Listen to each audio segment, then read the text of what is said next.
Snake. Choisissez un homme. Prenez votre pactage. J'espérais que ce serait une bonne journée. L'espoir, c'est dangereux.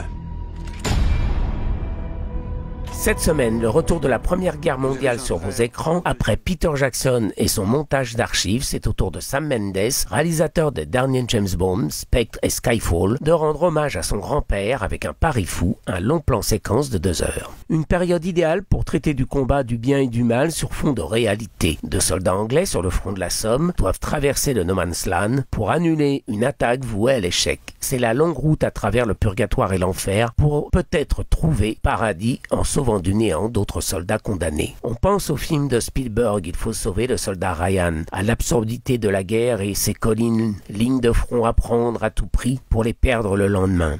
Les reprendre, celui d'après, dans un jeu de balancier du temps à la Sisyphe. Sam Mendes nous propose plus une métaphore de la guerre que son réalisme. Comme pour American Boating, qu'il l'a fait connaître avec un regard sur la famille américaine, c'est la théorie et l'esprit qu'il explore. C'est brillant, comme l'était en son temps plus réaliste Les Croix de bois.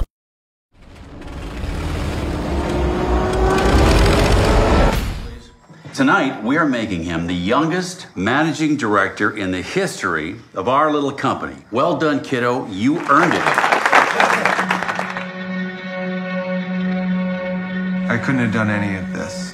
A signaler la sortie d'un film au pitch improbable qu'il vous faudra voir ailleurs, Swallow, de Carlo Mirabella Davis. Une terre, jeune fille, pensait son mariage comme un petit bonheur sans histoire et coulait des jours paisibles dans cette famille riche. Enceinte, la jeune femme se transforme et avale des objets de plus en plus bizarres et divers, clous et bien d'autres. Elle les récupère après un voyage à l'intérieur du corps pour les conserver précieusement. Le réalisateur utilise cette maladie particulière pour aborder le thème de la famille américaine et la libération de la femme à l'heure de MeToo. C'est une plongée émouvante sur une prisonnière des conventions qui se libère à sa façon. Je vous propose un extrait de la conférence de presse avec notre question lors du 45e Festival du cinéma américain de Deauville.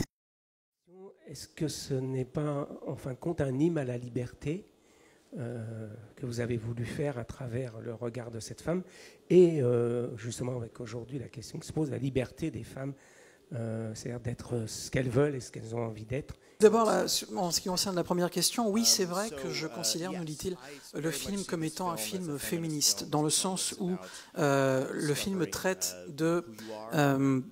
d'une femme qui est enfermée dans un carcan et qui essaye de découvrir qui elle est, qui essaye de revenir presque à son instinct primal, c'est-à-dire vraiment revenir aux racines de qui elle est, quelque chose qu'elle a perdu en cours de route.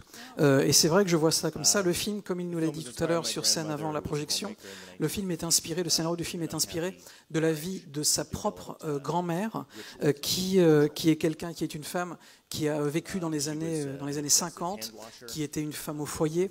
Et être femme au foyer aux États-Unis dans les années 50, c'est, comme vous pouvez facilement l'imaginer, c'était quelque chose qui était beaucoup moins facile que l'image qu'on pourrait éventuellement en avoir.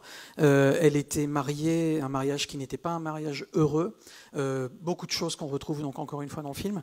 Et c'est vrai qu'elle avait, pour essayer de s'accrocher à ces petits morceaux de liberté qu'elle grappillait un peu à droite à gauche, elle avait des rituels qui lui donnaient une espèce de contrôle sur sa personne, sur ce qu'elle était, notamment par exemple le rituel de se laver les mains. Elle se lavait les mains de manière compulsive, elle utilisait même des bouteilles d'alcool pour se désinfecter les mains. Enfin bref, c'était vraiment quelque chose qui était qui était vraiment très difficile pour elle, vivre cette vie-là. Chaque soir, au moment de l'endormir, le père de Sophia devient le prince de ses histoires. Alors on était où déjà ?